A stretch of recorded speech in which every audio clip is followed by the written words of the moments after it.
Lois, how we doing back there on registration? Is everybody in? You can leave it on. You can leave it on. They don't want to look at me. Please. I'm the least techie person in the world. I've forgotten how to turn on my own vacuum cleaner. Take some space in the closet. All right. A few more people. Are we okay? Can everyone see the screen? We can lower those shades in the back if we need to. There's no test, so we don't have to worry about that. Okay, our first order of business this morning is to thank Doug Burns from Caroline University for stepping up to the plate and offering to serve as our host for this first ever National Collegiate Rules Seminar. I also would like to thank Mike Lorenzen, who's the president of the NAWGJ/W. Number one, for all the support that he has given to this symposium, and number two, for trusting us. Not only has he given support in the way of direction, but the NAWGJ has given financial support to the symposium, and they are the ones that are picking up the tab for your meals. So we thank the Coaches Association for that very much.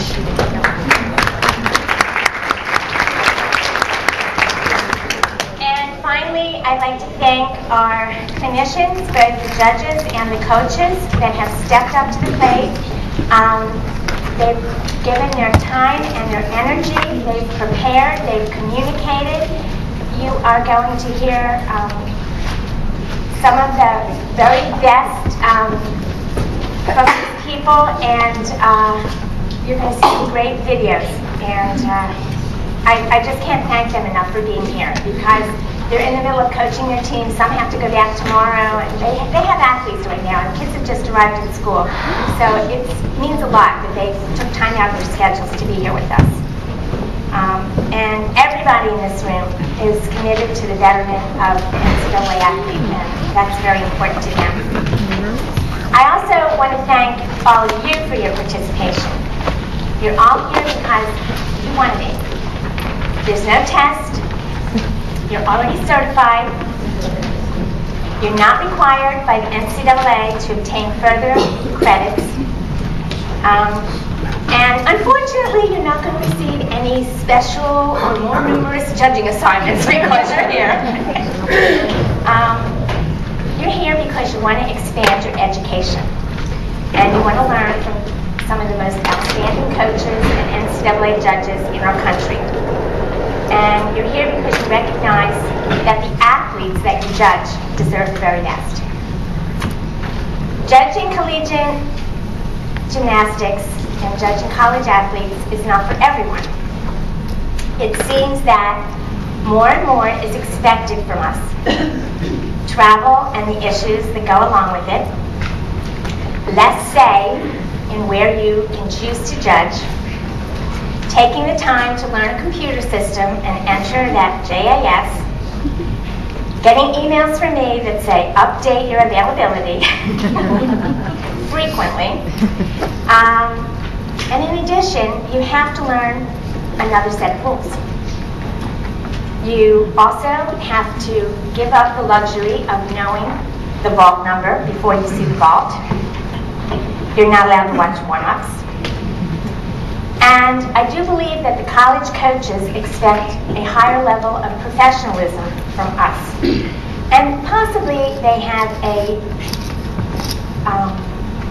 higher expectation of our abilities and skills.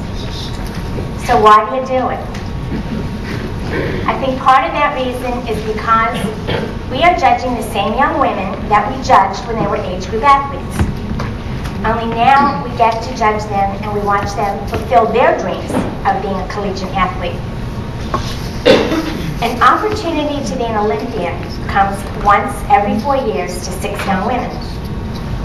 But there are 80+ universities with an average of, and I put in this, 12 to 16 team members, but I was talking to a coach this morning, he has 22 young women on his team.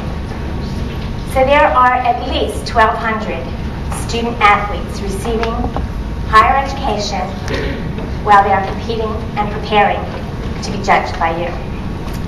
The pressures that these young women face, both in the classroom and in the arena, help prepare them for their lives ahead, and you're part of that journey in a very, very small way. So I applaud you for your commitment and your dedication. In this room, we have judges who have judged collegiate athletes for over 35 years. And we have a level 9 judge with aspirations to be judging collegiate gymnastics. Some of you have been doing this and you have seen so many changes in our sport. You're part of a change that's taken place, especially in the last 4 years, and it was a very necessary change. In 2004, NAWGJ was asked by the NACGC/W to take over the selection of officials nationwide. Scores had escalated to the point that specific deductions were being overlooked and judges were being caught up in the moment and the excitement of the competition. Of course, everyone loves high scores. The fans, the gymnastics community, the coaches, the athletes. But the fact is, it wasn't fair anymore. It was not fair because the rules were not always being applied. And across the country, this can make major differences in qualification. At times, the collegiate competitions were losing credibility in the gymnastics community. Judges who formerly judged college stopped judging at the collegiate level. When I spoke with the coaches, I stressed the need for education when they came to us and asked us about this assigning system. Changing mindsets is one of the most difficult challenges we face in life. I might be very optimistic, but I think we're making some progress. Each year I ask myself, are we better off this year than we were last year? I equated the JIS system to a collegiate athlete needing 4 years to mature. You know, the first year, there was this wonderful athlete that had great potential, but she might be a little bit inconsistent. And as the years progressed, you know, I was hoping that by she was a senior, give us 4 years, that we might have the maturity to have that consistency level. We're going into this 4th season, and the coach's statistics have shown that the rules are being applied. The spread of team scores is better. There are more teams spread farther across the curve.